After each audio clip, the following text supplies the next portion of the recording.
आवाज दो, हमें है, आवाज दो, हमें है। इंकलाब जिंदाबाद, इंकलाब जिंदाबाद। बीजेपी सरकार मुर्दाबाद, बीजेपी सरकार मुर्दाबाद। एलजी एडमिनिस्ट्रेशन मुर्दाबाद, एलजी एडमिनिस्ट्रेशन मुर्दाबाद। पीएचई ज्वाइंट फ्रंट जिंदाबाद, पीएचई ज्वाइंट फ्रंट जिंदाबाद। बनी के जो पीएचई के डेली वेजर से इन्होंने पेन डाउन स्ट्राइक की है और बहुत गुस्सा और नाराजगी का इजहार किया है बीजेपी लेड गवर्नमेंट से, एलजी लेड गवर्नमेंट से। क्या कुछ इनका बताना है, इन्हीं से जाने का शुक्रिया अदा करना चाहता हूं, जो कि हर बार हमारी आवाज़ को बुलंद करते हैं। इसके साथ मैं बीजेपी सरकार की कड़ी निंदा करता हूं कि इनके राज में इनने हमें झूठ बोलकर वोट लिए।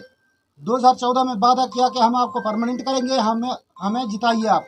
हमने इनके तकरीबन 25 एमएलए जिता दिए। उसके बाद इन्होंने फिर हमारे साथ धोखा किया। बाद में डीडीसी इलेक्शन हुए, उसमें भी धोखा किया।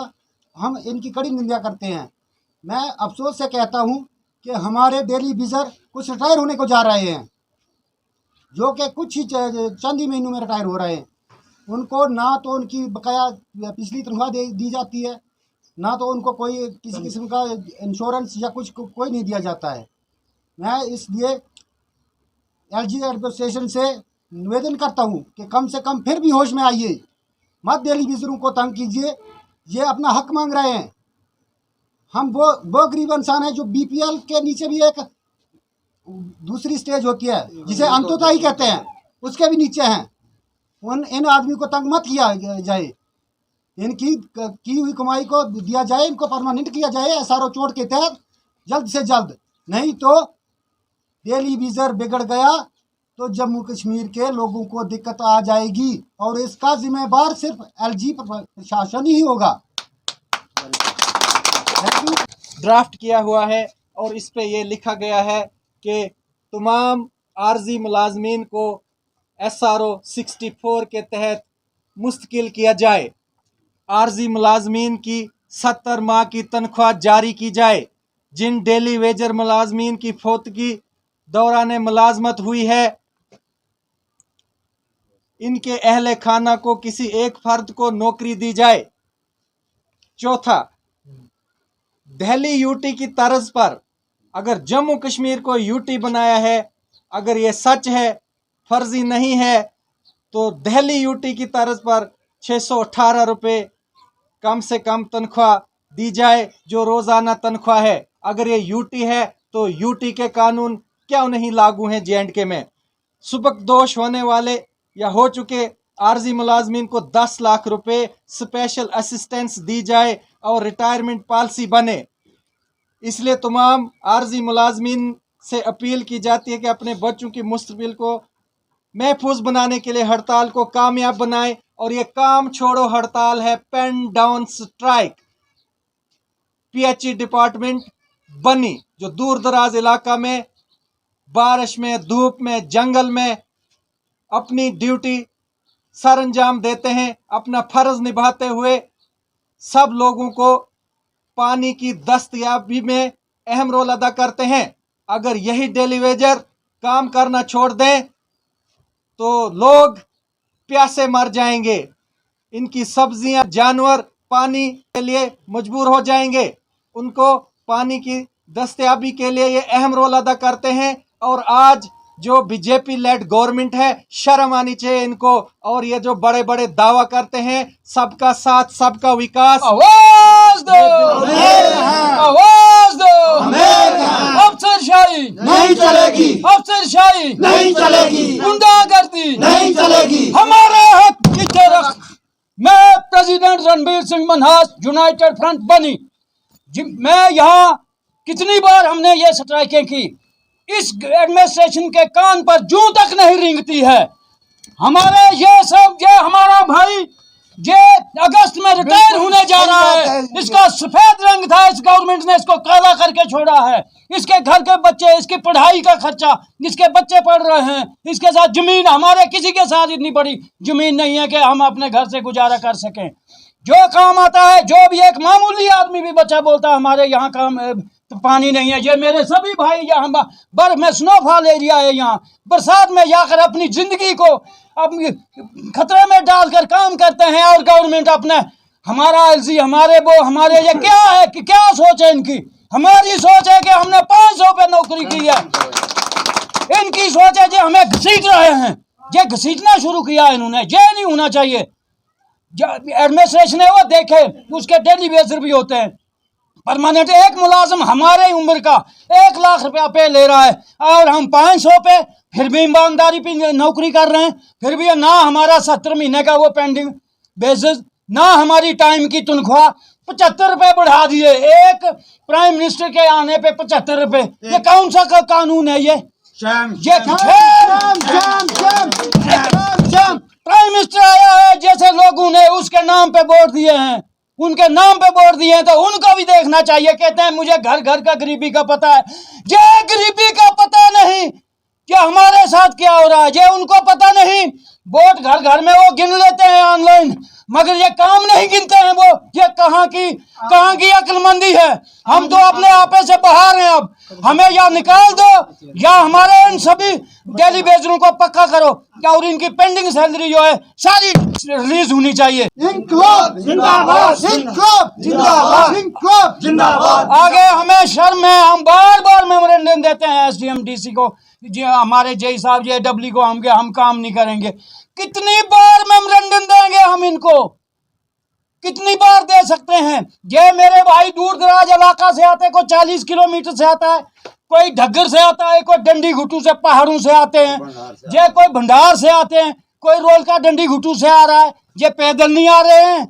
इनका यहाँ रात को बैठने का खर्चा कौन देगा? तनख्वाह देनी तो अलग, स्ट्राइक का खर्चा कौन देगा? ना करें तब भी ठीक नहीं, करें बस। क्या बात है? ये नहीं होना चाहिए। अगर ऑनेस्ट गवर्नमेंट है तो उसे ऑनेस्ट काम भी करने चाहिए। तब प्रशासन मुर्दाबाद, प्रशासन मुर्दाबाद, बीजेपी सरकार मुर्दाबाद, बीजेपी सरकार मुर्दाबाद, बीजेपी सरकार मुर्दाबाद। 9,000 से इन लोगों के जूते को पॉलिश पूरा नहीं होता 1 महीने का, इनके कुत्ते का खर्चा पूरा नहीं होता, और हमारे 12 आदमी घर के जिनका 9,000 लो, आपको बहुत तनख्वाह हो गई। क्या हमारी वैल्यू 9,000 की है? हमारा काम तो 1 लाख का महीने का भी 25 सालों के बाद, वो भी 25 सालों के बाद 300 रुपया दिहाड़ी। क्या ये कर रहे हैं? क्यों घसीट रहे हैं? अंग्रेज राज अभी भी हिंदुस्तान में यही अंग्रेज राज होता है।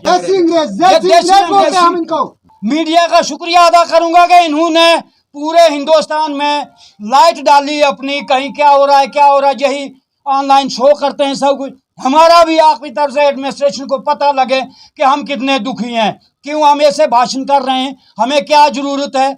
हमारे बच्चे बनी में भंडार में 3 जगह पढ़ रहे हैं, कहाँ से खर्चा करें?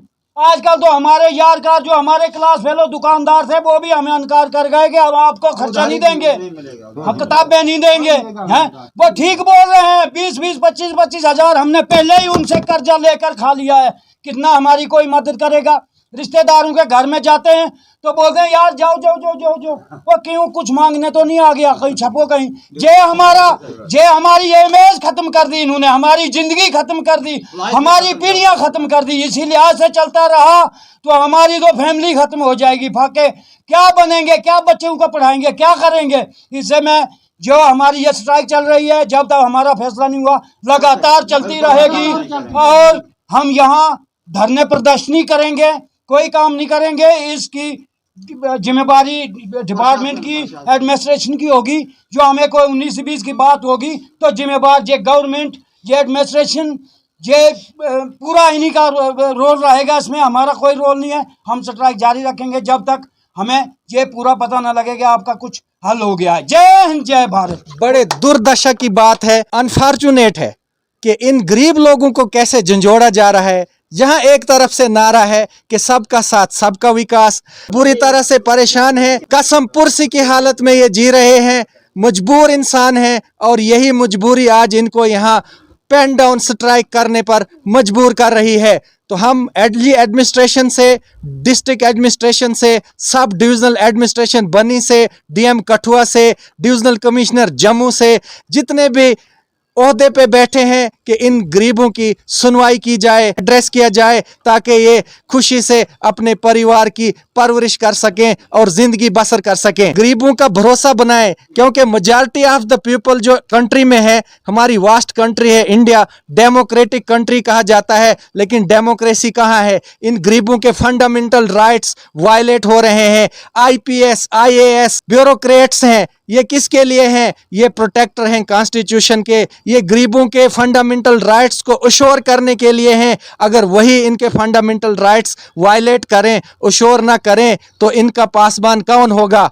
तो यही रिक्वेस्ट रहेगी कि इन गरीबों का पुरसाने हाल किया जाए और इनको जल्दी से जल्दी जो है वो रेगुलराइज किया जाए, इनकी वेजेस दी जाए, जो पेंडिंग वेजेस हैं उनको भी दिया जाए, इनकी जो है सुपर एनुएशन पॉलिसी बनाई जाए, ताकि ये खुशी से गरीब लोग अपने परिवार की परवरिश कर सकें, बच्चों को पढ़ा सकें और इस देश के लिए तन मन और धन लुटा सकें। क्योंकि इनका भरोसा जो है बीजेपी लेड गवर्नमेंट से बिल्कुल ख़त्म हो चुका है और आने वाले दिनों के लिए, इलेक्शन के लिए इनका भरोसा बनाएं और इनको परमानेंट किया जाए, इनकी सैलरी दी जाए। रिटायर होने वाले हैं, क्या कुछ बताना चाहेंगे? बड़े दुखदायक और इनके चेहरे से ही लग रहा है कि कितने ये परेशान हैं, क्या बताना चाहेंगे? मीडिया का शुक्रिया अदा करता हूँ, जिस वक्त भी बुलाते हैं वो हमारी आवाज़ एलजी तक, पीएम तक, हर एडमिनिस्ट्रेशन तक पहुँचाते हैं। सर जी, बात यूँ है कि देखो, मैं 18 साल में, आज 20 साल में रिटायर हो रहा हूँ।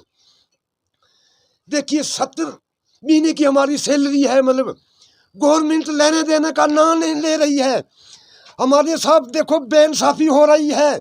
आज भी हम बनी में आए हैं काम छोड़ हड़ताल के लिए, और फोन जा रहे हैं वहाँ घुट्टू में पानी क्यों नहीं है। सर जी, हमें 20 साल हो गए पानी लगाते लगाते, और इसका हमें रिजल्ट मिला। सर जी, मैं एक मिसाल देता हूँ कि जैसे एक बच्चा पैदा होता है, धरती पे आता है, वो नंगे हाथों आता है, और जब वो इस संसार को छोड़ता है वो भूखे पे जाता है। जनाब, वही हिसाब है हमारा इस महकमा में। मैं खाली हाथों आया था और मुझे खाली हाथों जाना पड़ा। बड़े अफसोस की बात है, बड़े शर्मनाक की बात है। गवर्नमेंट के लिए हम कहाँ जाएंगे?